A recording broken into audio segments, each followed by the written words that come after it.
Vina, almarhumah Vina di Cirebon. Yang memerkosa adalah Eko. Pada saat Eko memperkosa, almarhumah masih perawat. Ini menurut berkas perkara. Yang kedua memerkosa Suprianto. Yang ketiga Eka Sandi. Yang keempat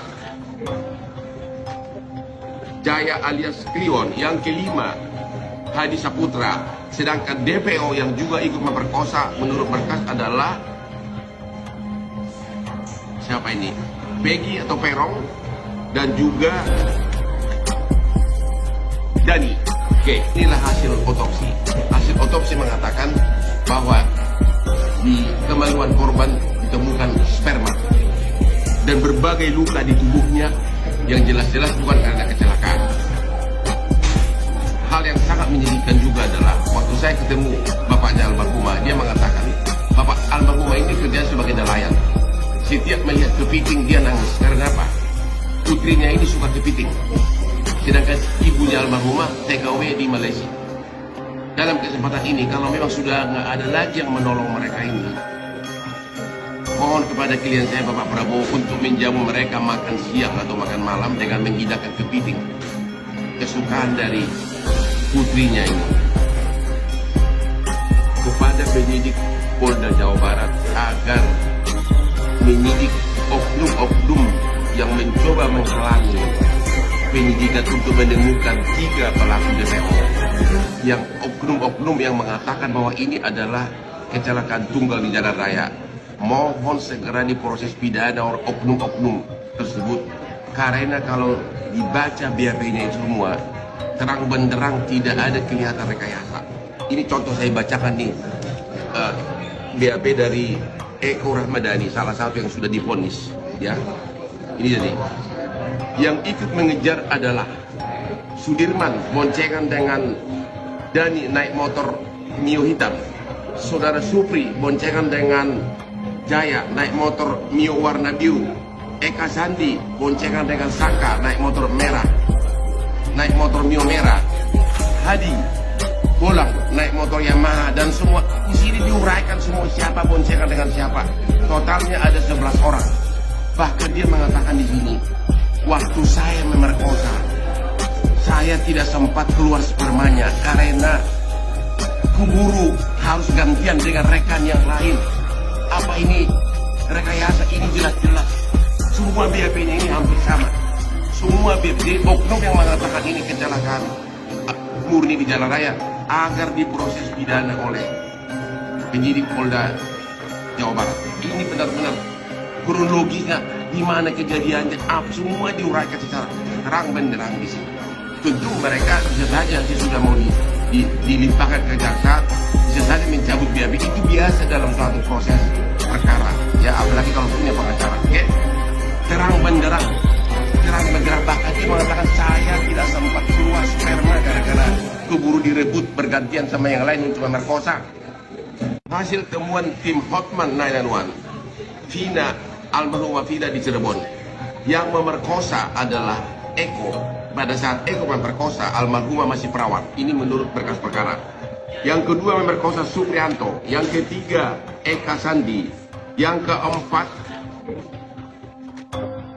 Jaya alias Kliwon. Yang kelima Hadi Saputra. Sedangkan DPO yang juga ikut memperkosa menurut berkas adalah siapa ini? Peggy atau Perong dan juga Dani. Oke, mengenai tuduhan orang bahwa ini adalah kecelakaan murni, inilah hasil otopsi. Hasil otopsi mengatakan bahwa di kemaluan korban ditemukan sperma dan berbagai luka di tubuhnya yang jelas-jelas bukan karena kecelakaan. Hal yang sangat menyedihkan juga adalah waktu saya ketemu bapaknya almarhumah, dia mengatakan bapak almarhumah ini kerja sebagai nelayan. Setiap melihat kepiting dia nangis. Karena apa? Putrinya ini suka kepiting. Sedangkan ibunya almarhumah TKW di Malaysia. Dalam kesempatan ini, kalau memang sudah nggak ada lagi yang menolong mereka ini, mohon kepada klien saya Bapak Prabowo untuk menjamu mereka makan siang atau makan malam dengan menghidangkan kepiting kesukaan dari putrinya ini, kesukaan dari almarhumah. Bapaknya nangis menceritakan itu kepada menutupi rahasia demi sebuah rahasia. Kenapa kok tiba-tiba muncul bilang salah tangkap? Nah, jadi ini menyusun puzzle dengan memecahkan suatu kaca yang terlihat bening padahal di dalamnya kotor. Jadi kenapa aku kemarin cari semuanya keterangan dan fakta-fakta yang tidak muncul selama ini. Terus yang lucunya ada chat-chat tersebar seakan-akan berbicara tentang lu di mana, keluar aja, jangan sembunyi. Siapakah yang membuat chat-chat itu tersebar gitu. Nah, jadi ini bener-bener capek deh gitu. Pusing banget bang mikirin puzzle abang. Ya kamu harus nyusun puzzle lah, masa harus dipecahin semua. Mikir sedikit. Aduh bro, nanti malam kita ke rumah Pak RT, oke? Ajak ngobrol. Gitu guys. Jadi ya gitu deh. Jadi mengapa gitu? Perhatiin ya, clue-nya yang saya buat, saya tulis adalah nih, saya ingatin nama kalian. Sebenarnya saya udah kasih clue itu untuk gua kasih tahu bahwa tunggu ya, sesaat lagi gua akan buka semua datanya.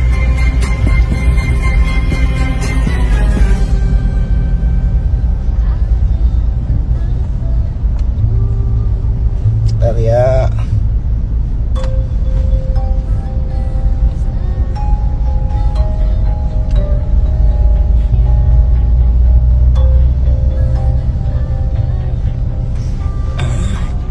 Nih, perhatiin ya clue-nya.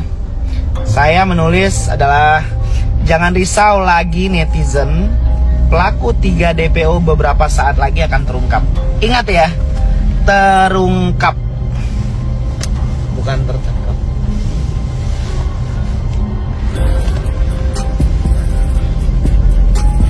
Jangan-jangan dia lagi nonton live abang.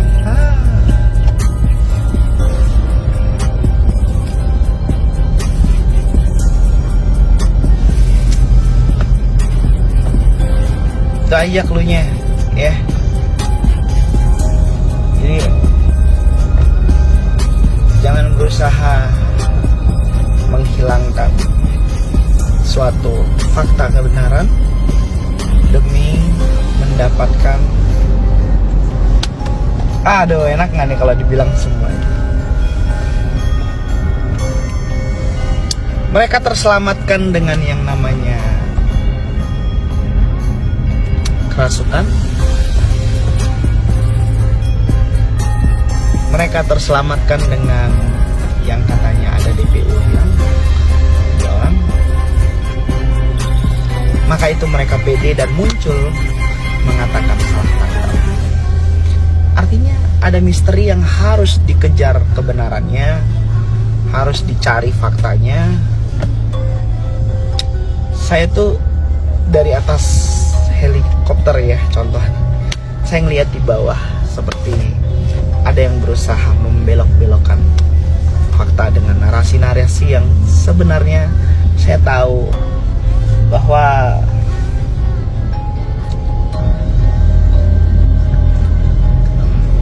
tapi gue bisa ngomong semua di sini.